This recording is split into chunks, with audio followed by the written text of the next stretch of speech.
Hello and welcome to the Zul'jin Distillery Invitational League. It's been a little while since I've been able to cast this league, but I'm glad to be back. I am the Crushinator, and tonight I am joined by Dax. How you doing, Dax? I am doing well, sir. Happy to be here for my first cast with you, my first toe dip, per se, into the Zul'jin Distillery Invitational as well. So a couple of firsts here tonight, but I'm excited. It's a solid league, lots of kinship, lots of friendship between the teams. Should be a solid matchup tonight. We've got I Must Feed versus Protectors of Aiur. If you've been following any NGS, you might recognize these team names. There's usually a little bit of roster fluctuation within XGDI. You'll see a couple of names you might not have seen during the regular NGS season, but they're in bulk the teams that you would expect from there. We are getting set up for our match number one. If we take a quick look over at the map selection, you will notice there are quite a number of maps. The XGDI does have 13 available maps. Look at our bans. Warhead Junction and Alterac Pass were banned away by I Must Feed. Dragonshire and Praxis Holdout banned out by Protectors of Aiur. Pretty standard map bans here, Dax. Is there anything in there that surprised you, or is this pretty much, what you tend to see in these sort of series? No, the Braxis, I'm always a fan of banning, not one of my favorite particular maps. But yeah, the Warhead Junction, it's nice to see, maybe some of the not so popular maps that we see in maybe NGS or CCL, but be on the board here because after they added the new tunnels in Warhead, I think it's a better map. I'll have in the one boss. Mm-hmm. So it's nice to have that variety of you don't get to play that in maybe your other league, but this particular invitational, you can kind of get creative on some of these other maps. Yeah, we do see Warhead from time to time here in the XGDI. It's still not really a fan favorite amongst the teams. There are some teams that love it, some teams that really do not like it at all. It's such a large map that you can enable some pretty interesting strategies, and not everyone is ready to bust those out. Looks like our teams are almost ready here. We're going to be going to Volskaya Foundry for game number one. You've been keeping up with all the CCL stuff, Dax, seeing all their developments there on Volskaya Foundry? Yeah, so, and it comes, I dive into Reddit a little bit, but it seems like the first two Triglav points A and B are really irrelevant. You see a lot of teams prep for the third and final one, so running them down to the bot lane and completely ignoring top and middle. But I know in the Nexus podcast, a lot of discussion has been going on what to do with this particular map, what they could do to the Triglavs, and the fact that it ends up lending itself to being a late game map. It does, we are starting to see some teams, especially like it's trickling down to this level, taking the first protector right down to the bottom lane to prepare for that point C.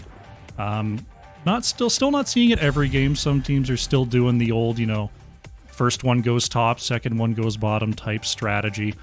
And without the pro level tanks and assassins that can just dive past these robots with ease, it's not necessarily the same sort of meta you see in CCL, where taking the protector with two people is almost at a big disadvantage. So I'm not totally expecting to see that here on Foundry today. Yeah, and they just kind of park it. It's just a big, bullseye, a taunt target, if you will. Any wild tanks out there, just to take that. And we do see Sylvanas getting picked up here. Love that pick on this particular map. Going Merc Queen at level 4 provides a lot of boost with those turrets. An Orion special to be sure. Sylvanas, a strong hero, able to help out and get a little bit of split push. Volskaya, not the largest map in the rotation, but you can definitely get some work done in the side lanes. Next two picks, it's going to be a very early Zul'jin coming on out here from Listerfiend, and then Begully going to snap the Uther. That's a pretty strong rotation coming out here for I Must Feed. Yeah, absolutely. Zul'jin kind of he seems to be the go-to auto attacker now at this point. Q build seems to be the way to go. The Triglav does count as a hero, so getting those additional stacks below 50% health is going to, as we said, lend to the late game. He's going to be really difficult to deal with. And Redbeard picking up a Johanna, love that pickup. Going to be able to line Zul'jin as much as possible. And why not pick up the Anduin there and maybe do a little Johanna light bomb combo? Johanna Light Bomb is a pretty strong engage. Uther in the front line is very difficult to get past here, so a couple of strong walls on both sides. I'll have to see what I Must Feed is thinking about banning here. I'm not so... Johanna, very resilient versus Zul'jin, has that physical armor, has that blind, but also doesn't really threaten the Zul'jin either. Blisterfiend might be able to get some early stacks in this game if Redbeard's not careful. I'm a little bit worried about that. Yeah, and then come 16, if he does go for the Q talent for Zul'jin, he is able to ignore that armor that Johanna can create. So really looking to be a bully here in game number 1. Jaina and Mei are going to be banned out respectively. Jaina would definitely provide the early game power that Protectors of Aiur might abuse against this slow ramp up that will be Zul'jin. D.Va still very, very strong in the off lane, and it's going to be Tassadar here for North Terror 9. So pretty defensive here coming down out from I Must Feed. They're probably looking to extend this game about as long as they can. Yeah, so it was... they still... I don't know if B Gully's going to main tank Uther. We do have Kingle coming up here as well. We could see possibly... I guess Uther is technically a healer, but not like a triple frontline combo coming out here. But Night Knight is going to lock in that Orphea. We could see just a great combo there with the Eternal Feast into the stuns that Anduin and Johanna can provide, and then Zul just be able to pick up the soak in those lanes. Some very strong macro presence here from Protectors of Aiur. Orphea, no slouch on the wave clear. Zul, one of the best wave clear heroes in the game. Johanna, no slouch herself either. So I Must Feed's going to have to make sure that they keep up on this wave clear. Kingle is usually the tank player here for I Must Feed. We'll have to see what the response in the last spot will be. It's going to be a Diablo, so not really answering the wave clear aspect, but there is a lot of aggression that can come out of that Diablo Uther, especially paired with that Tassadar. Yeah, so I'm curious on what Orion will go at level 1. I always tend to lean Overwhelming Affliction onto Sylvanas, unless if you're facing like a Deathwing, because he cannot be slowed, so you don't get percent base damage from Sylvanas there. But a lot of work can be done with this Uther D.Va Diablo with that percent base talent there coming out. So I'm excited. Uther is a great healer at this point, can deal with a lot of burst damage with that armor as well. But if these fights become long and sustained, Uther's not going to have the mana resource or the cooldowns, pardon me, as well to kind of make it through these team fights. Got two comps here that want to do very different things. We'll see who comes out ahead. We're loading in here. Two Volskaya Foundry. Butte Holiday coming in with the, mentioning that the stream's looking great. Thank you very much. Dax looking very, very crisp with that new setup in the new house. That new house going well, bud? It's going well. Made my first mortgage payment today, and now Sag. But we're here. Part of being life, part of being a grown-up. Stuff you got to do. Absolutely. All right, loading in here to game number 1. On the left in the blue, we have I Must Feed with Kingle on the Diablo, Sudden Bears playing D.Va, North Terror 9 on the Zul'jin, Bagully on the Uther, and Blisterfiend playing the Tassadar. Who we got on the right, Dax? All right, on the right-hand side, we have Iklik on Zul, Redbeard on Johanna, Sergeant Scoops on the Anduin, Orion on Sylvanas, and Night Knight on Orphea. 4, 3, Loading on in here to game number 1, Volskaya Foundry. Favorite here in this league, a favorite HOTS in general. People have had their disagreements on whether the map is good or not, usually depending on level and depending on how much HOTS they tend to watch on Twitch. But we do tend to see some pretty good matchups here and some diversity of compositions. So I'm excited to see how these teams are going to treat this map, as we see I Must Feed absolutely owning the wave clear to start off with, and D.Va's going to head to the bot lane. Looks like it's going to be a full rotation coming on out from I Must Feed.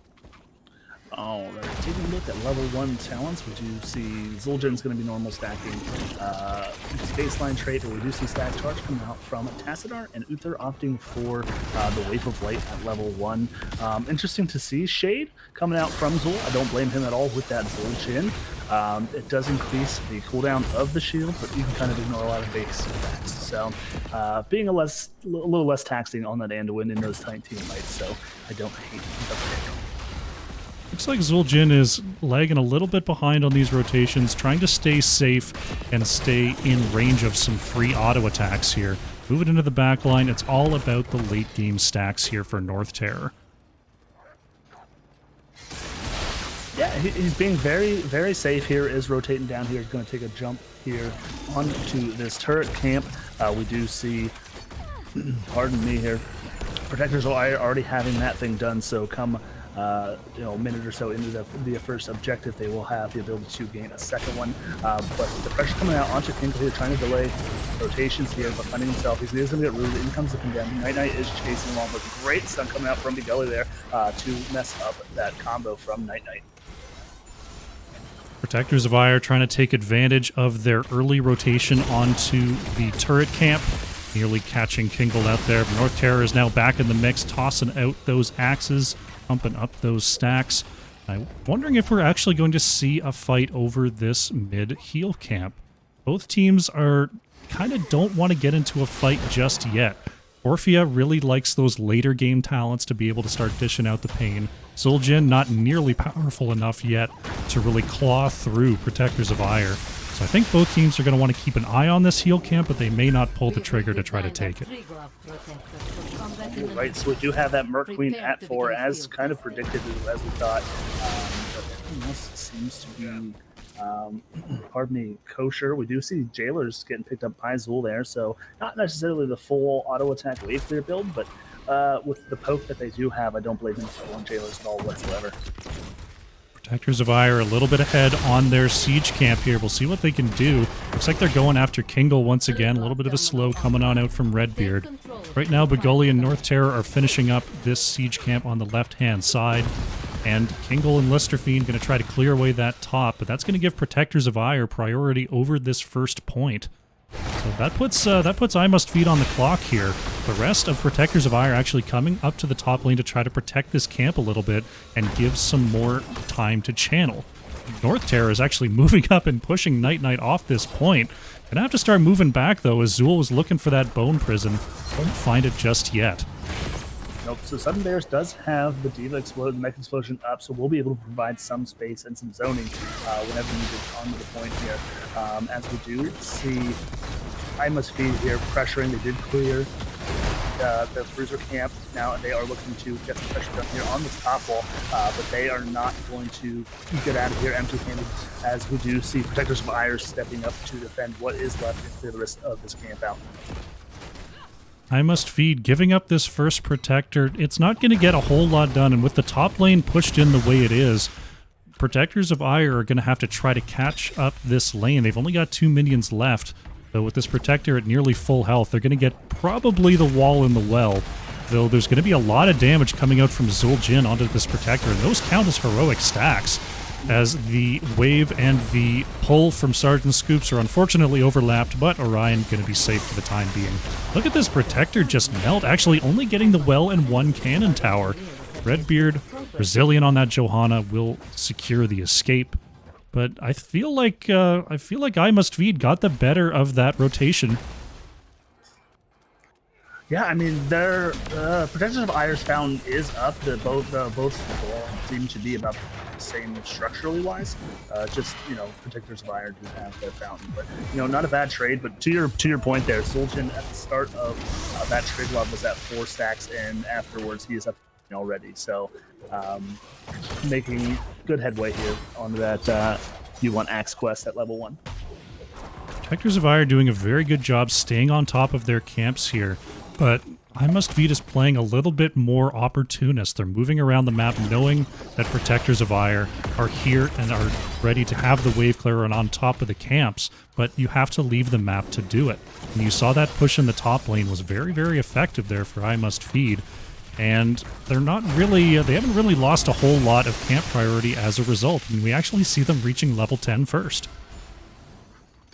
Yeah, absolutely. We're going to wait to see what we come out here. We do see the micro missiles for the Diva Tazdingo for Zul'jin. We have the Apocalypse on Diablo. Black Holes, and a lot more Black Hole getting picked up these days, as well as the Divine Shield. Black Hole is an interesting choice here. I mean, you've got your Zul'jin is what you're playing off, as Kingle actually going on to Yrel here. Maybe caught as the Chastise from Anduin is going to land. But that Soul Shield coming out on level 1 from Diablo, keeping Kingle nice and healthy there. But yeah, just talking about Black Hole, Tassadar is not going to be the main source of damage coming on out here for I Must Feed, so having that extra utility in a heroic, if you see that, you know, possible light bomb combo coming into the back, you can try to disengage for the rest of the team. So it's a good pickup there. I like that coming in from North Terror. Absolutely. All right, taking a peek here at some stacks. Actually, we're going to see Protectors of Aiur step up here. I'd like to see them try and bait out that mech explosion if they could. Here comes 5 members down here in the bottom, a little late on the rotation, but they will have a flank. In comes Diablo, but is going to get rooted right before the wall bang there. The Sudden Bears is charging in, trying to get those stuns. Out comes Poison Nova, not being able to connect to anybody there, but a nice disengage ult there from Zul. Sudden Bears with the diamond hands holding onto that mech explosion will have that for control point B as the teams are going to move up. North Terror trying to clear this top lane for I Must Feed. It looks like there will be more of a contest over this point B as both teams are migrating to the top lane. Taking a quick look, it is the mind control, like you mentioned, for Sylvanas. Going to try to bait out most likely the Diablo to just sort of get pulled in and blown up, because it's going to be pretty difficult for Protectors of Aiur to access anyone else at this point. Like, I don't know what else Blizzard has to do to make people want to take mind control. I mean, I know Wailing Arrow can, you know, it's an AoE silence and you can really target, you know, essentially a healer for any healing cooldowns. But, you know, come level 20, I mean, it's already sitting currently at a 40-second cooldown, but with the upgrade at 20, it's just that thing's up every 15 seconds. I actually like taking that talent on Sylvanas myself. Protectors of Aiur are doing a heavy rotation to the bottom lane. It looks like they are going to head back up and possibly try to challenge this point. I was wondering if they were going to just give it up completely and go for a triple camp play, or at least both turrets. But it looks like they will get up here to try to start the next team fight. They're down level 13s though, so they're going to have to get in there pretty quickly. See, the Unstoppable is popped by Johanna. North Terror on the outside, being forced back by Night Knight. Johanna going to hold the point for the time being, but here comes D.Va still with that full bomb explosion ready to go. Kingle trying for an APOC combo is going to catch Orphea, but the leap of faith is good from Sergeant Scoops. Poison Nova from Zul comes out right before they die. Diablo is actually going to get a soul reset here as the Black Hole pushes back Protectors of Aiur. Just counter after counter coming out from our two teams. Sudden Bears is demeched, one more axe, and that'll seal the fate of Johanna, but Gully has to self-de-shield. Night Knight on the backline is just tearing apart I Must Feed. Tassadar and D.Va are going to go down, and there goes Uther as well. Oh no, but Kingle's back, and that's going to be it for Orphea. Just a bloodbath here on the top point. Wow. I think that's 7 deaths with Diablo coming back. Yeah, that was absolutely insane. 13's, you know, finally online there at the beginning of that fight. But what a team fight here. They do set their sights here on this top fountain. I'm sorry, not fountain, but top tower here real quick. And with Zul prepping that wave down there, I wouldn't be surprised if they rotated down to the bot lane.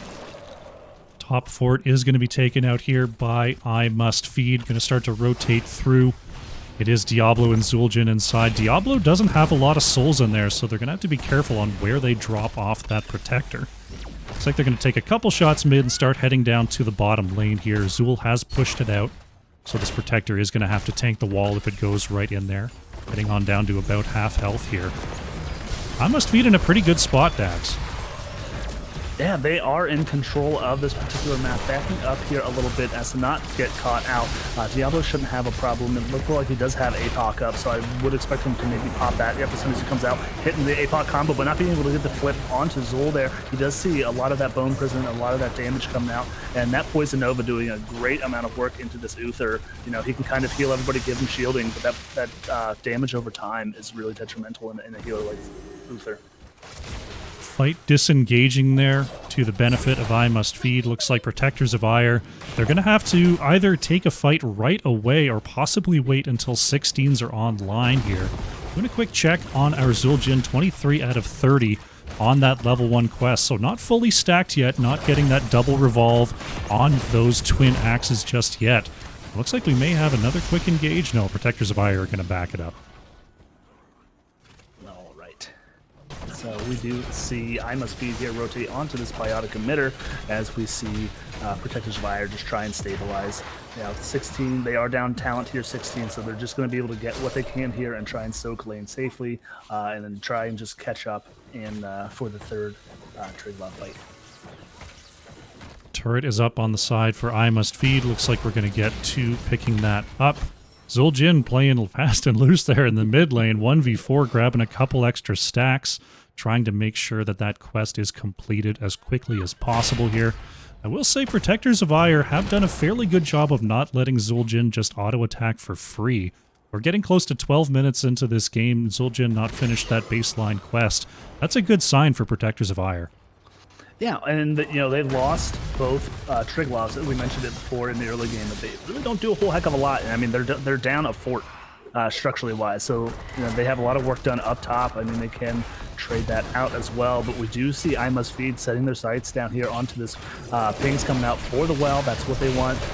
But the great defense coming out from Redbeard stepping up and not letting them take that tower, or I'm sorry, that fountain from them here. Without Sylvanas to wave in, Tassadar manages to get away. We are on even talent here, so North Terror is not going to get caught by the Condemn of Redbeard. Eclectic looking for a possible Bone Prison on the outside. Protectors of Aiur, they have the 5v4 right now. D.Va is showing in the top lane. Looks like, North Terror may be caught out here. Bone Prison is going to land as well as the Light Bomb. Mind Control, but the save coming in from the D-Shield is going to keep North Terror alive for now, actually popping the Taz Dingo as well. Great engage there, but Uther just in range enough to make the save. Oh my goodness. Now, ult economy there, I mean, D-Shield is at a long cooldown. We will see Sylvanas' back up in 20 seconds, 40 seconds for both Light Bomb and Blessed Shield. So, not a bad trade there per se. They do have the ability now, they have the space to pressure this and get the fountain. Plus more, we're going to see Sylvanas shut down this fort with black arrows, and they will down this fort before the Triglav even gets to see its first footsteps of a channel. I love this play coming out here from Protectors of Aiur. They got the major save taken away, and they go ahead and take their prize, which is that bottom fort. D.Va has joined the fray here, going to pull out that defense matrix, but Protectors of Aiur are here for the escape. Looking at that Zul, level 16. Slow for 2.5 seconds on those echoing sides. That's going to be a big problem for Zul'jin and Tassadar if they end up getting caught. And those sights come out an awful lot. And look, the combo is up once again. Stun and control is good. Diablo and Uther are going to go down here. Now it's Zul'jin and Tassadar trying to escape. They managed to mount up and move away, but Protectors of Aiur showing signs of life and a great teamfight effort here in the bottom lane. Absolutely, and all the while, Sudden Bears is getting as much value as they possibly can on this D.Va, getting the second fort of the game for I Must Feed. They do have the camp pushing top, about to start doing some damage on that front keep wall up in the top. But, rotating, we have poor Sergeant Scoops down here doing the lights work, clapping and dancing away down here, getting all the channeling that he can get as the team looks to invade on this turret camp here. Sudden Bears does have that D.Va mech explosion. So no defense there on that one as well. So able to trade there the turrets 1-for-1 here. So they still have the toys here. I Must Feed thinking about moving up, just testing the waters here, trying to move in. D.Va is actually going to move on to this point. I'm not sure about this play. Uther and Diablo still about 10 seconds out here. Zul is showing in the top lane. If they're going to try to take the 3v4 for just a little bit. Mech Bomb is going to come out here. Sudden Bear's in some trouble. Night Knight on the chase actually cannot convert the kill. Orphea going to go down here. North Terror is taken out by the Light Bomb. The D-Shield actually landing onto Diablo. Bit of a misclick there. Anduin and Sylvanas going to fall, though. Kingle is starting to pop off. Eclectic is here dropping that Poison Nova. Listerfiend just auto-attacking away onto the Zul. And that is going to be it for Eclectic. A 1-for-4 there. I Must Feed coming out on top. Sudden Bears making a gutsy call to move on to that point and hold that 3v4 until Bagully and Kingle could get there. Yeah, I think they saw that they would have 20s a little beforehand. But yeah, unfortunately not being able to pop that Taz Dingo right before. And, it's not bad with Diablo. Diablo is very sustaining in these team fights and an active part of that team fight there. So, maybe it was a misclick, but it worked out well for them in the end. Coming out on top there. Looks like Listerfiend going to go ahead and prep this bottom fort. Top keep is being damaged by this catapult, but it's going to be quickly cleared up by the wave. Sudden Bear's actually trying to solo this heal camp. I'm not sure if that's going to work out. Let's check in on this. Micro missiles, is it going to be enough? It's going to demech Sudden Bears, but the auto attacks from Pilot Diva will be enough. Yeah, good to know. A little bit of science going on in the top lane. Yeah, that full metal talent at level 1, getting the heals on the close range auto attacks, lets her have some really tremendous capability there. But yeah, that biotic emitter hits like a truck. Zul'jin finishing that baseline quest, now gets the double revolves on those twin axes. North Terror now going to start to bring the pain here. The siege will go on in this bottom keep. Level 20 is here for Protectors of Aiur, though. Redbeard trying to surge on past, but will only catch Diva in that Condemn. Night Knight and Orion looking to access the back line here. Good defense matrix there by Sudden Bears to try to save some of this. Poison Nova is actually going to be popped. Protectors of Aiur, they got to be careful here. Apocalypse combo coming out from the Diablo. Sergeant Scoops has to save their own life with the self-light bomb, but there's the Hellgate onto the back line. So many low members on the side of I Must Feed. Diablo's going to go down first in a soul reset. Night Knight starting to pop off once again, but there's North Terror unkillable using that level 20 Taz Dingo, but now slowed and taken down. It's a triple kill for Night Knight, and Protectors of Aiur, they want to keep going. Absolutely. They want to chase down and beat Gully here. I don't hate this play at all, but in comes Angle. Needs to be careful not to get himself caught out here. Orion could Banshee Wave in there and slow him down if need be. They're going to take the turret here, and I think they make a play on the keep here. They've got Sylvanas to shut off these buildings if necessary. Zul's actually gone back to try to catch up this bottom wave. So 2 members here for the defense versus 4. Black Arrows is going to be popped. Redbeard not quite taken behind the gate there, so the siege is going to continue. The other 2 lanes are pretty well pushed in, and the siege is not going terribly well here in the bottom lane. With Zul here, that might change things. The wave is starting to catch up, but Tassadar is just now coming back. I'm not sure if this bottom keep is actually going to fall. So they do have Orion taking down the wall, does have the turrets, probably going to step up here and use Black Arrows, unless they used it on the wall, but it is, we're just going to see the safe play coming out here from I Must Feed. So I like the play here by Protectors of Aiur. A lot of times you see teams just go and get camps when they have a player advantage there, but take the structures. You can get your own camp safely. You know, you can always get camps, but you know, structure damage is sometimes hard to come by. So I love the play there by Protectors of Aiur. Both teams now with a win condition. Top lane opened up by I Must Feed. Bottom lane opened up by Protectors of Aiur. This is going to come down to a really important late game team fight. If Uther can get that multiple Divine Shield, that level 20 talent, that may be enough to turn these fights. Though looking at the comp over on the side of I Must Feed, there's not a lot of heroes that end up standing together. So we'll have to see whether they change their positioning for the upcoming fights to take advantage of that. Yeah, the well-timed AoE Doom Shield. This could be it. Condemn comes out. Camp is going to be continued. I Must Feed. They're going in. That's the Hellgate coming in from Kingo. The Mind Control coming out as well. Look at that black hole. It's a triple kill. The quad. Orion trying to escape from North Terror. Listerfiend with a massive black hole, and it's a quad kill for I Must Feed. They've got the camp going in the top lane, and they're going to be going core here. Wow, what a team fight there. Amazing black hole coming out there on that tiny little control point for the biotic emitter. Camp is pushing here. They do have the biotic emitter, but it will be down shortly. Orion's doing the best that they can, but out comes the AoE shield. In comes the flip and devastating charge combo, and down goes Orion, and that will be 50% and falling. GG's, and game number 1 going over to I Must Feed. Incredible job there, taking advantage of the locked in space there was Listerfiend. A huge cast.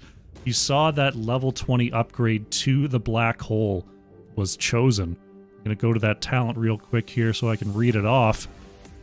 Kugelblitz. Enemy heroes hit by black hole center have their armor reduced by 20 for 3 seconds, and have a psionic storm created at their location. So that was a blanket of 20 armor reduced psionic storm targets, and just an unbelievable combo there. Very well done, I Must Feed. You know what? I don't think I have ever. No, I'm not much of a mage player, but I don't think I've ever read, or like I have never read that talent. Usually, I go for the spell power one. I believe at 20, but that is absolutely ridiculous in a choke point like that. And or even if you have a good wall placed up by Tassadar, it looks like they did go electric fence as well. So that thing is pumping out the damage as well. Really, really impressive talent there, and I think we see why. Just wow. I mean, you look at the talent, and the first thing you think of is like, I'm not going to hit everybody. and then you do, and it's just game number 1 goes to you. Incredible work there. Taking a look at the heroes, it was Lister Fiend on the Tassadar, bringing in that nice 69 to 69 damage. Night on the Orphea, looking really, really good that game. Just moving onto the back line and causing havoc through the mid in those scuffles. 49,000 damage. Take a quick look at the talent screen. I'm looking for anything out of the ordinary. We saw a little bit of a hybrid build there from Zool. We had the Skeleton Warriors at the beginning and then going into the Scythes at the end there for Eclectic. Yeah, not wanting to step up there and deal with Diablo and then the Uther stuns. I can completely be on board with that particular build. A little bit pokier and siege-wise, able to get more Skeleton Boys and the passive siege damage while they're standing in lane. But all in all, it was really close game, 13-12 in the kill count there. Early game, it did favor I Must Feed there a little bit, but then Protectors of Aiur just did great in a lot of the defensive. Won a couple team fights there, and were able to down a keep, and it was looking like they were going to close out the game. And like you said, it just came down to that one final just team fight to make something happen, and that's what happened. Really, really impressive. Very good back and forth between these two teams. A feeling it's going to be another set of that coming up here. Haven't received word on our next lobby just yet, but given the play styles we saw here, what do you think? Do you think these teams are going to stick with these styles? Do you think they're going to try something?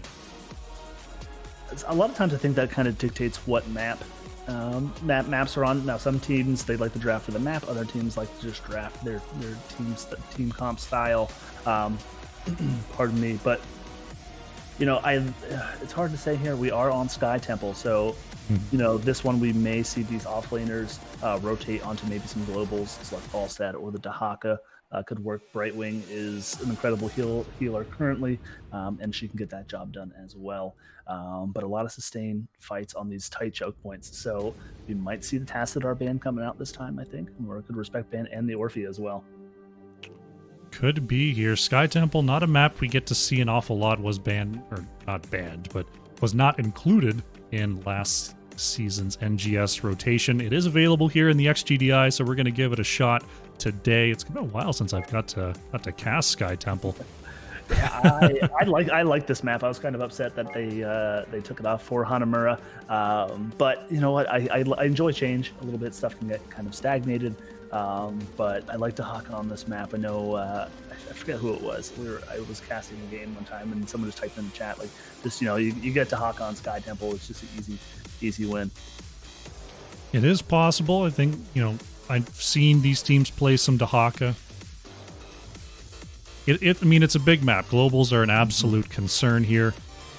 Being able to split push and just create that space to move around is very important on Sky Temple. And you've got that double threat of the global and the boss control in Falstad, so I feel like that might be something that we see some priority here on Sky Temple. Though this isn't the sort of map like Volskaya where you can just sort of play for the late game, because the early game is so important. You've got to get control, you've got to get your lanes pushed, and you've got to start that snowball. You can't really play passive. So there's going to be some definite changes in the heroes, I would say. Yep. Is there what's your go-to hero here on Sky Temple, Dax? What's your favorite? So it's tough. I guess it depends on which aspect. So the past couple seasons, I've rotated on to assassins, and I like Raynor. He has the sustain on a lot of these points. He can heal, and he can kind of solo the temples as well here. But I mean, for me, the optimum strategy here is like you said, this is one of those maps where you can win this map and not win it, like not have a team fight. You don't have to go directly to the core. You can win without it. So for me, and my strategy on Sky Temple is take the bot Giants camp as early as possible, and then have a double soaker rotate mid and bot while your 4-man grabs the bruiser camp and pushes up top. If you can at least secure the top wall with that bruiser camp in the early game, you can take the top temple channel, and with the full channel, you actually get a full fort with that, and then that will set you up. Like you said, in the early game, you can trade every single objective from that point on, because you are winning structurally. So that is my particular go-to. But like to your point, Raynor is one of my go-tos. Does have the healing and the PvE damage as well. Absolutely, Raynor can do some great work working on those camps. When it comes to me, I pick Artanis first and I figure out the rest later. Hey, listen, you got the hero that you like. Why not run it? Gazlo first, coming on out here from Eclectic. Gazlo good on the point control, definitely good on the boss pad. I do like that pickup. Not exactly the best double soaker, especially after the latest changes to Gazlo. Though, sometimes you see a double soak here from one player, sometimes you see a rotation, as we see a very different style. It's going to be Abathur picked up by Sudden Bears, and Lister Fiend going to get onto the Vala. Okay, now I wouldn't hate to see a pivot here. I mean, Gazlo is one of those heroes you can run in the 4-man. Now they do have Brightwing available. They still have Falstad up as well. Abathur does hate the global talents. Not sure if we have a Vikings player over on the side of Protectors of Aiur here, but that's something else they can do to maybe counter that Abathur here. But playing their cards out first thing here. Vanquish the weak. Going to be a Stukov and a Jaina coming on out for Sergeant Scoops and Night Knight. We saw Night Knight doing some great work with Orphea the last one, and got another sort of burst style mage. Not exactly as self-reliant as Orphea, but a lot of damage can come out, especially post level 13 with those big Stukov roots. Chat is rioting for a cat cam. I've only got the stomach cam. I'm sorry. It's meant to have people view me during push-ups. If there was a cat in my lap, you could view it. Unfortunately, no cat cam. Maybe I'll get a third one. The problem is the cats don't stay in one spot. Right. I gotta have like the GoPro or something. I gotta get like because I don't think my cats do either. My dogs barely even stay down here in my office, so it's tough. But I understand. I understand the desire for the pet cams here. But the Wombo combo is online here for Protectors of Aiur. We have the Gravo Bomb, we have the Stukov Silence, and we have the Jaina, either the Ring of Frost or just her good, splash AoE burst damage. Okay, we see a Uther Tyrael. So we are going to go all in on supporting Lister Fiend on this Vala here. Sanctification, the shield's coming out there. We will probably see D-Shield again coming out from Uther as well. So looking here, this is an interesting choice. Like they've got the Abathur for some macro pressure, the Mule very, very important on Sky Temple, but they're going with a very sort of team fighty build. Like it's difficult for this comp over on the side of I Must Feed to really split around the map. And if we look over on the side of Protectors of Aiur, that's definitely like Wombo team fight. You've got your ETC and Gazlo with the Jaina and the Stukov. Lunara going to be able to work the edges here, but also not a terribly, macro heavy comp. So this is going to be an interesting clash here on Sky Temple. Yeah, again, two different team fight styles, but seeing the Wombo combo, I mean, I don't. Okay, and then we're just going to have. Alrighty then. Yep, Tracer. So we're going to have the Abathur hat on the Tracer or the Tyrael or the Vala. So three good hat targets for Abathur here. Tyrael could go the auto bruisery, auto attack style, very sustaining for a lot of these point team fights. But with the Uther and the Sanctification, I don't blame them for I Must Feed, or I'm sorry, Protectors of Aiur forcing the hand, because that's like if you get caught in that Wombo combo, I think it's game over for I Must Feed. Well, I Must Feed giving it a blast from their Spice Weasel here, going in on Sky Temple. North Terror is a little bit of a terror on that Tracer, a little bit of personal player knowledge there. And Sky Temple is the sort of map where you can roam around between lanes and get some work done.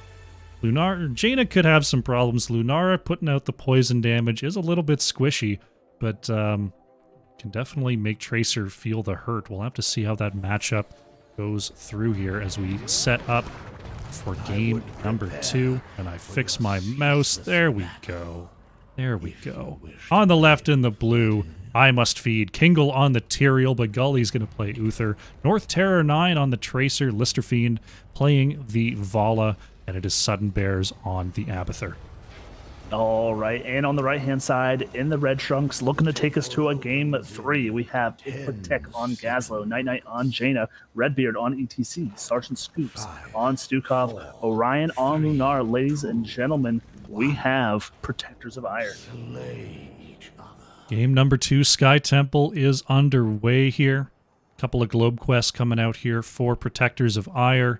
Uther going for that W build once again, going to be stacking that up. Tracer still considering the options there on level 1. Have to see what the choice that comes through is. It's like Gazlo just moving up to that top lane right away. Not going to bother with the fight so far.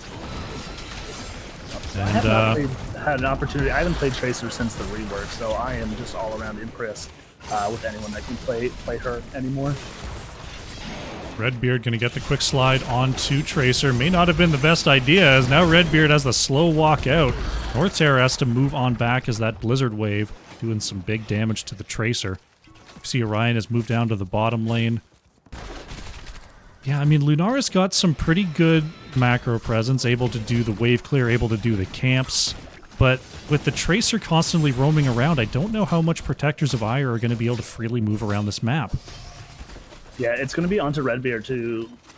The only really hard CC is going to be his slide if he can catch the Tracer, so he's going to have a hard time trying to peel as well as, engage for the team. Maybe later in these team fights, the turrets can be pointed at the Tracer and Lunar with the auto attacks, but it's really hard without some hard CC for that Tracer. Absolutely. Vala's going to be a little bit of an easier target, but with essentially 3 supports over on the side of I Must Feed. Getting a kill on anybody in the short term, I feel like, is going to be very, very difficult. We'll have to see whether Protectors of Aiur can overwhelm with the macro, can overwhelm with the map presence here, as, trying to get ahead on a quick team fight is just not going to go their way. Yeah, absolutely. I'd love to see them. They are going to be able to, at least they should be able to. Their wave clear is a lot better than I Must Feed's. So we already do see Night and Sergeant Scoops already rotate up onto this Bruiser camp. We do see Tracer up here in the top lane, just trying to keep her own, bully Gazlo here a little bit, as we see the remaining members of I Must Feed just try and rotate and keep up on the soap. See Protectors of Aiur grabbing that top bruiser, setting up for the first objective of the game. Redbeard and Orion in the bottom lane going to clear up this camp push. And we see that the members of I Must Feed are moving as a group for the meantime. Looks like Lister Fiend and Bagully are going to break off to try to get the bruiser camp of their own.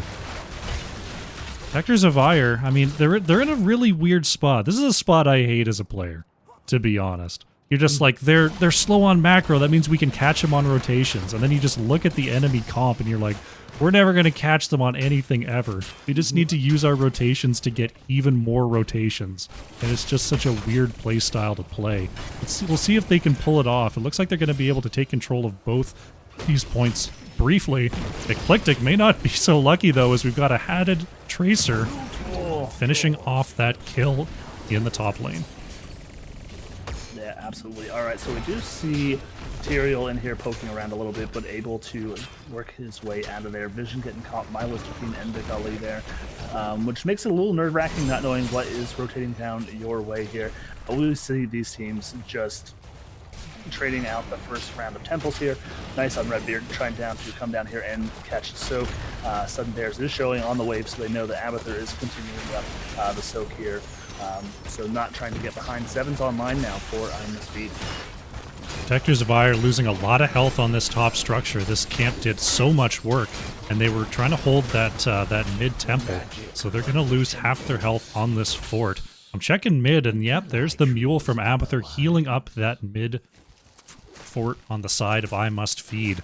That's going to be a constant source of frustration for Protectors of Aiur this game.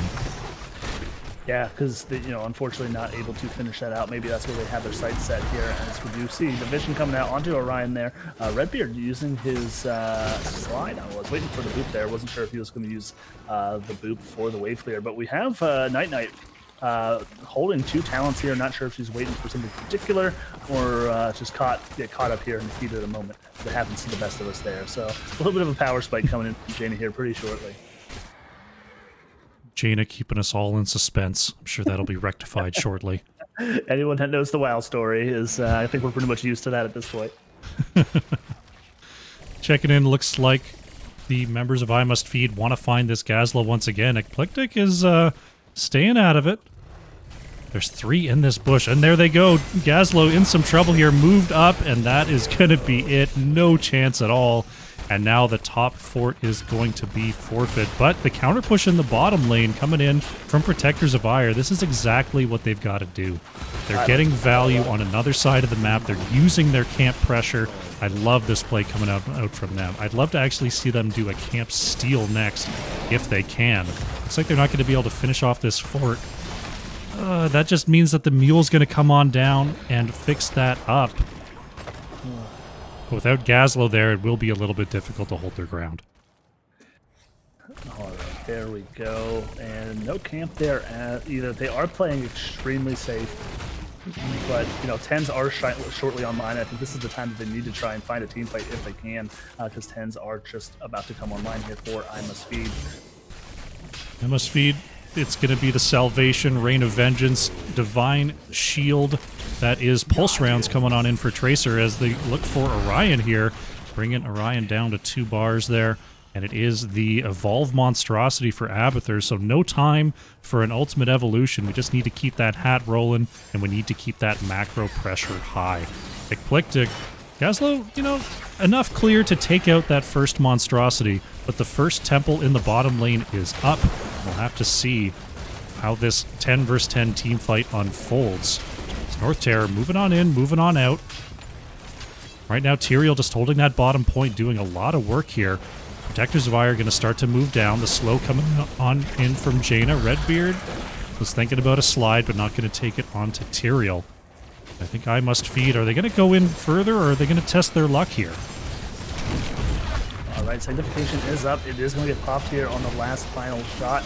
And now the Mosh Pit is going to come out, but Rez gets stunned by Lister Fiend. But Lunara is going to get the leap back there to try and get some damage out, but it's not going to be enough. But in comes Gazlo, having himself kind of caught out there a little bit, looking for that Grabo Bomb. The D-Shield out onto that Tracer to save her, the stun coming out, and down goes Redbeard as well. That is a 4-for-0 trade in favor of I Must Feed, and North Terror isn't done yet, looking to trace Sergeant Scoops down, but the E is going to come back, and down goes Sergeant Scoops, and that's a 5-for-0. Jaina's still sitting in the base now, finally on the Riz, but she's going to work her way down here and hope to clear this out, and that will be potentially another fort there for I Must Feed. This comp is just so frustrating to play into. Being played very well here by I Must Feed, getting a lot of pressure, using that Tracer to the best of their ability. Protectors of Aiur here going to go ahead and grab their Bruiser camp to try to help out that top lane versus the Monstrosity of Abathur. Lister Fiend is moving in here. This could be trouble. Redbeard and crew are here. The slide onto the point is going to catch the Tracer, but the Rain of Vengeance to contest. The problem is you put that poison damage onto the Tracer, it just gets healed off by the recall. Great. Oh, the pull is actually going to be good, and Tyrael is going to fall here. North Terror on the chase. Orion actually gets hit by the explosion of Tyrael, and it's going to be a 1-for-1 onto Lunara. Great sense there from North Terror to know that the extra damage was going to come out, and the dive was going to convert to a kill. Great job by North Terror. You're looking on to Uther here, does get the slide, is going to get some great body blocks, going to come in the boot, coming back into the silence. Great silence coming out from Sergeant Scoop, but in comes North Terror. The recall is going to come after the swipe. The Night Knight is getting poked down as well. The slide going to come out. Great positioning by Redbeard there to deflect it in the net, and down goes Tracer. Great defense and by Redbeard there. Untouchable stacks have been reset. It's a pretty big deal here for Protectors of Aiur. That's a kill that you don't really think that you're going to end up getting, especially on this comp, so great work to do that. Are they going to make a play onto boss, or are they just going to go for the bottom keep? Looks like they're just going to go for this bottom fort. Definitely the safer play here with that Tyrael Sanctification and the Uther. It's, yeah, trying to take that point would be pretty difficult. Yeah, I like this play. They can get the full channel here, and as long as Mule is not on that, they should get the mid fort as well, so it should even up structurally wise. But we do have them channeling the mid one here, and Monstrosity is working their way into that top wave. Monstrosity going to go down to the towers here. Bottom's actually being pushed in by this siege camp as well. So looking a little bit more even structure-wise, though I Must Feed is a little bit ahead there, and definitely ahead in experience, now 2 levels ahead. If we take a look at the experience tab, we see the minion experience and definitely the hero kills going over to I Must Feed to see whether Protectors of Aiur can turn that around. Yeah, I think that's what we need to see out of Protectors of Aiur here. Not having Cologne, they will have the advantage in every single team fight, you know, minus the Abathur hat. So as long as they can stay on even talent tiers, they should be taking some of these fights 5v4 and then just trying to win the value fight there. North Terror moving along the backside, going to throw out that Pulse Bomb. That's recall baited out, so now the poison will stick if Orion can get those auto attacks onto North Terror. Without the recall, the team fight ability from I Must Feed is significantly reduced. Tracer being able to dive in and harass the backline of Lunara and Jaina is very, very key to the fight plan of I Must Feed. So being able to bait out that recall, look at that, the Mosh is actually going to be committed. I love that decision from Redbeard. You've got to get that hit or else Tracer just skirts away. That's a second kill onto Tracer. Now they're actually going to go ahead and try for this boss. Only Tracer down here, but without the Evolved Monstrosity, that's really only 3 members of I Must Feed that can try to contest this point. Kingle is going to come along the outside, though. Is it Holy Ground? It is Holy Ground. They've got to be really, really careful with this Tyrael. Yep, they do have D-Shield up as well as Sanctification, but do not have Mosh Pit, so here comes the sword into the silences out onto it not being actually able to... delaying the damage. I love that play. Great job by Protectors of Aiur. Stukov will fall here, but they slowed down their damage enough so that Tyrael's sword would expire, and they get the macro play. This boss probably won't get a whole lot done, but it is now a boss that I Must Feed can't take. Just the decision-making I'm seeing is really impressing me here from Protectors of Aiur. Yeah, that was fantastic. And then even Sergeant Scoops, just in case, had that silence on there. So even if Tyrael was able to teleport back into there, he would not have been able to press Sanctification. So great job all in all there by Protectors of Aiur. 16's now online, even talent tiers here. It looks like they're going to maybe set their sights here on this top fountain in the fort. Redbeard going to commit here, going to tank a couple of these shots, but the armor of ETC going to very quickly be peeled away here. Looks like they don't have the minion pressure just yet. Going to be bottom temple going over to I Must Feed for the meantime. Gazlo finishing up that bruiser camp, and top fort will finally be taken out here by Protectors of Aiur. Abathur Monstrosity pushing out the mid. Protectors of Aiur, they've got some space to move here. Let's see what their next decision is. Right, so now we got the fort yet, so they still have that there. They are going to chase down this Monstrosity here, but they're going to forego all of this channel here, I believe. They're not going to make it here in time to team fight, but they may be able to get some kills here and get some of the pressure. North Terror on the backline does have that recall. Hasn't been forced out just yet. Look, there's the root. That's going to be the recall coming out. Going to force North Terror to blink away. But Gully on the wrong side of things actually does avoid the slide, and have to pop that D-Shield on their own. Tyrael with a great Sanctification to deny the Ring of Frost, but now the saves are starting to get peeled away. North Terror trying to get away with this Abathur will do so. Kingle very low as well. So the fight lasting long enough here for Protectors of Aiur to come out ahead. Yeah, absolutely. Great burst healing coming out from Stukov with the Pustule there to keep Orion alive. She was getting kind of bullied there in the backline by that Tracer while just trading in some of that poison damage. And then North Terror actually ended up having to flee once the burst healing came in. So another great team fight here by Protectors of Aiur. Bottom keep is actually going to fall here. The remaining Siege Giant going to throw one. Oh no, the wave intercepted it. There's like half a piece of health left. Oh, Tyrion's going to use the holy ground and actually steal the camp away. Jaina going to fall as well. What a play coming on out here from Kingle. ETC stunned out of that mosh pit as Orion trying to peel away. Stukov slaps them away, but oh no, the chase is on. I must feed. They want to come on through and find these kills. Gravel Bomb will not land on the Kingle. That's going to be it for Stukov. Redbeard not going to be able to escape. ETC goes down. Somehow the bottom keeps still alive. Gazlo trying to hearth. Oh, Eclectic gets away there. Oh man, that was spooky. Great concentration and just most of us probably would have freaked out. Oh, Ryan gonna jump over, gonna cleanse the poison once, and that's gonna be it. The Abathur damage on top of that Tracer, just too much to deal with. And now it's level 20-18 here.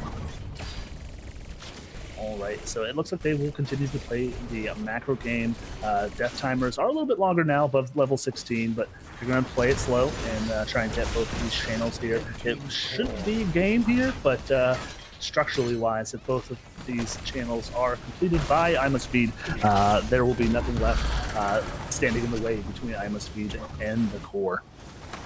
North Terror forcing response here from Protectors of Aiur, just staying out of range, avoiding the slide there from Redbeard.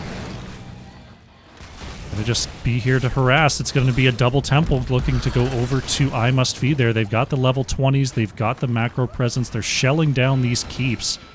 Protectors of Aiur, if they find any sort of advantage, I think they've got to just try to stretch it out into a core rush, because they're very quickly reaching the stage of the game where they cannot wait any longer. So we do have the boss back up in 30 seconds. Looks like Kingle is trying to scout that out as well. Pings are going to come out, the slide coming out onto Tiro. In comes the mosh pit, the silence is there, but the cleanse is going to come out to save Kingle. Half health is there, but Night Knight going to be able to root him down there. The blizzard is going to come out. Almost done, is going to have to blink out with his sword. The stun coming out, landing on the 3 members there as a peel ult from the follow there. But they are going to invade this. You know, they are keeping their foot on the gas here. They're not giving in, even though, like I said, they have no more structure integrity on the side of Protectors of Aiur, and they're going to set their sights on the second boss of the game. I Must Feed, they're on the way here. Boss is only at half health. Kingle is here to try to take this. Redbeard gonna try to force them back. Oh no, I don't know. I Must Feed is starting to move in. They're going to try to move on to this point. There's the Holy Ground going down. ETC is going to fall, and the boss steal is in. Gazlo taken out here as well as ETC. Orion being chased down. Lunara falls.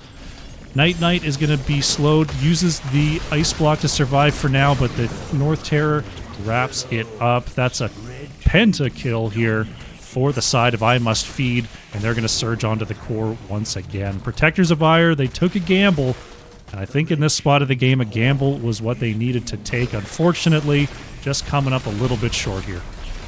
Yeah, unfortunately, ETC was he did the best that they could with what they had there to try and block that off. I mean, they went out swinging. They were down 20s. They had to make, like you said, make something happen. They took the gamble, and unfortunately, this time it did not pay off. And that will be game number 2 in the series, going over to I Must Feed. Playing that style of comp very, very well, taking advantage of some strong assassin play coming on out from North Terror and Listerfiend in this series. Very well played by I Must Feed. Take a quick look at our match summary. We see it was indeed the Tracer, 49,000 hero damage, 7 killing blows. Just an absolute monster here on Sky Temple. Yeah, absolutely. And Abathur, 17k soak, just, while all these team fights are going on, just being able to cheat his way to, a level lead for the team, and 5 kills of his own, and 0 deaths. Not able to catch that Abathur out anywhere. But all in all, good fight. It felt a little bit closer than what the stats really show. But I'm looking forward to seeing these teams, if they do both decide to roll into NGS, just where they're placed, and hopefully get to see a rematch. Absolutely. Good attempt there from Protectors of Aiur, trying to make the best of a pretty tough draft to play into. They made some really cool calls in the mid-game, got some good blow-ups onto key targets, but Sky Temple's just one of those maps. When you fall early, it's so difficult to come back. Gave it the old college try, but unfortunately, they'll fall here.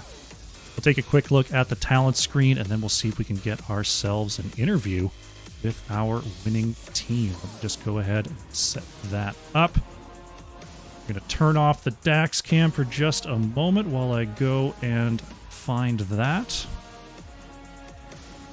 All right. Are you in the XGDI Discord, Dax? I am not. Let me get you a quick invite people. Copy. Send to Dax. All right. Go on in. We're gonna go and meet Sudden Bears. Looks like he's Let me know when you're in there. I'm in there. Okay, let's head on down. All right, we are here with Sudden Bears. Hey, what's going on, guys? Congratulations on the 2-0 victory there. Thank you. It was pretty hairy moments, so feels good to be able to relax a little bit now. Definitely. There was, it looked like some very practice drafts coming on out there from I Must Feed with the double support and, sort of triple support there on the second map. But Protectors of Aiur were really swinging back in the mid game on both maps there. What sort of adjustments do you have to make when you see that you're just not controlling the game from start to finish? The first game we had some pretty nasty team fights on the objectives, but we were way ahead in soak, so I think we were just playing to 20 and playing around bomb and being able to force off points and having APOC and black hole up.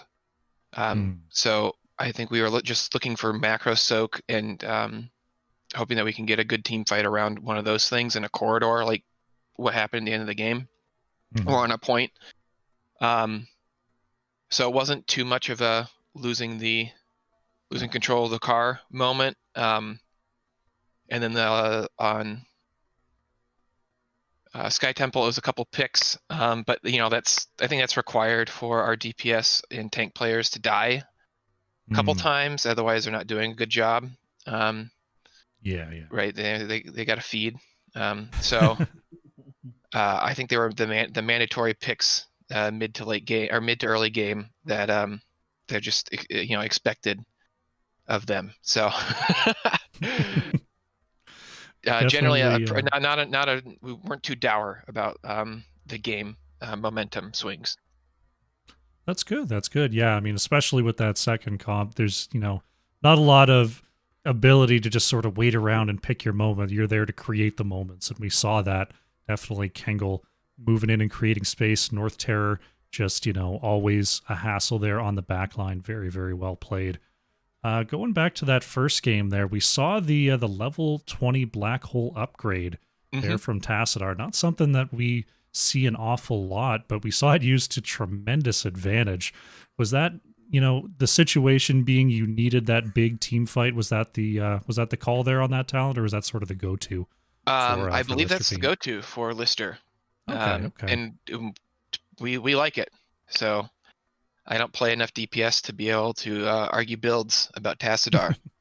as long as Lister can roll his face across the keyboard in the right way, then I'm totally fine. And it was an excellent ult. Very nicely done for sure. Dax, any questions or comments about the series? Yeah, just actually my first question will be about Zul'jin, drafting Zul'jin in game one. A decent map for him on Volskaya. Now, because he is just where your thought process is in drafting Zul'jin, where do you think he fits in the current meta? Was it a map pick or something that you guys have been kind of working on since the rework? I do like to draft Zul'jin on Volskaya Foundry, but the other team drafted Zul'jin. I was the Diva player. We took Diva. So, oh, sorry. I was thinking Zul. No, yeah, Zul, no, Zul. yeah. POA had the Zul, you had the Zul'jin. That was it. Yeah. Zul'jin, we were thinking we could just stack off the Protector. And we were expecting target bans on North.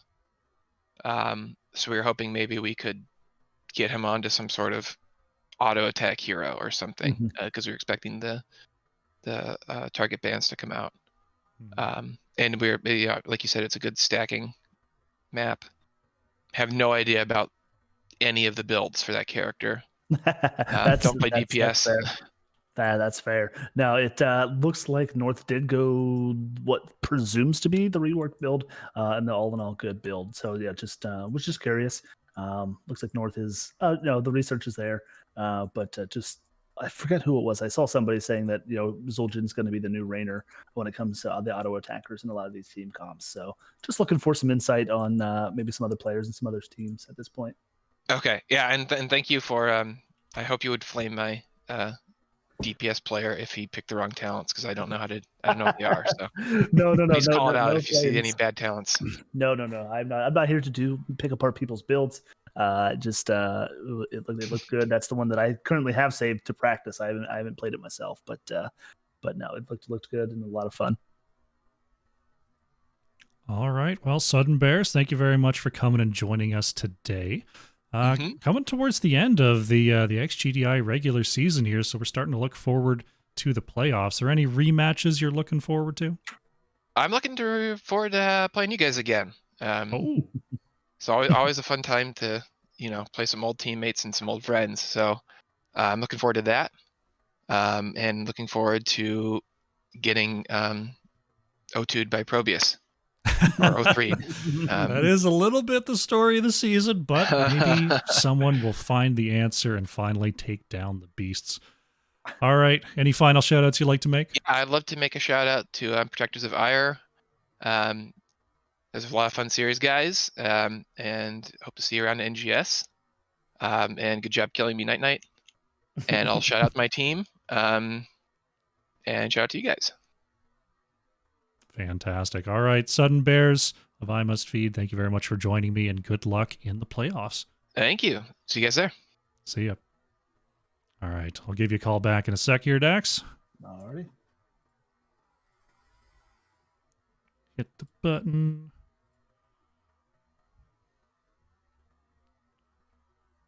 And we're back. All righty. Dax, what a series. Thank you very much for joining me today. Oh, man, thank you so much for having me. I know you and I have kind of tried to cross path a handful of times. It just didn't line up. So, fortunately enough, tonight it did. I had a blast. So thanks again for having me here. It's been awesome. Hopefully we'll get to do this again in the future. NGS starting in just a couple weeks here. So I'm expecting to get plenty of more casts in and bring on all sorts of folks. So you should see Dax here again. So that's the end of today's broadcast. Chat, thank you very much for coming out and cheering on your teams. Dax, if you want to let everyone know where they can find you. Sure, absolutely. Currently Dax_Hots on essentially all the socials there, mainly on Twitter and on Twitch.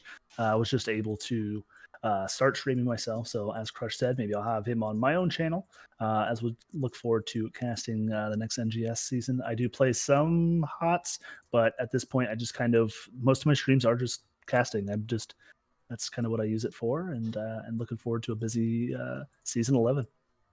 Absolutely. I'm looking forward to it as well. You can find me all over the place at the Crushinator. You can catch me here on Twitch, Twitter, Instagram, YouTube. Just put the Crushinator into Google. I'm sure you'll find everything that I do. I'm going to be casting. So the plan, I've got my NGS team this season. We're going in probably to Division C. I'm going to try to do the gameplay Mondays and Fridays, get the casting Tuesday through Thursday, and we'll see what comes up on the weekends. If you're out there, play more weekend games. I want to cast on the weekends. Yeah. No one's going to listen to me, but I can dream. Thursdays go. Like that's where 90% of the games happen in NGS is on Thursdays, it seems. I know. Why doesn't anyone want to do double headers at noon on a Saturday? I just don't get it, Dax. That's when I usually try and play the game. That'd be fantastic. I know it's 9 a.m. for the West Coasters, but this is about me. Can't they wake up early one time? One time?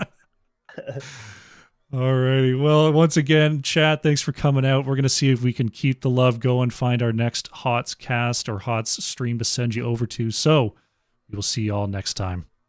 Bye.